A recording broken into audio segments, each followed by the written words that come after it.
இது வந்து பாத்தீங்கன்னா தர்பூசணியோட இயற்கையான நிறம்.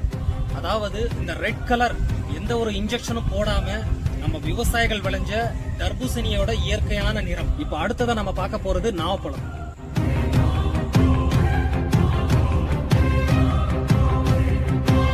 அதாவது பாத்தீங்கன்னா நாவப்பழத்தோட இயற்கையான நிறம்.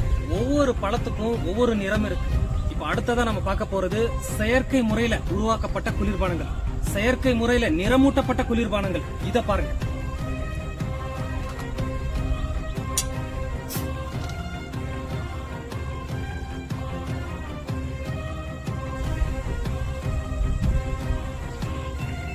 இப்ப நீங்க பாக்குறது சுத்தமான தண்ணி.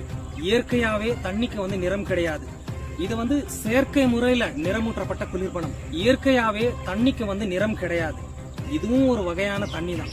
அப்போ இதுக்கு மட்டும் நிறம் எப்படி வந்தது? இத வந்து எந்த ஒரு அதிகாரியாவது சோதனை செஞ்சு இந்த குளிர்பானம் நிறமூட்டப்பட்ட செயற்கை முறையில நிறமூட்டப்பட்ட குளிர்பானம் உடலுக்கு கேடு அப்படின்னு சொல்லி யாராவது ஒரு அறிக்கையை கொடுத்திருக்காங்களா?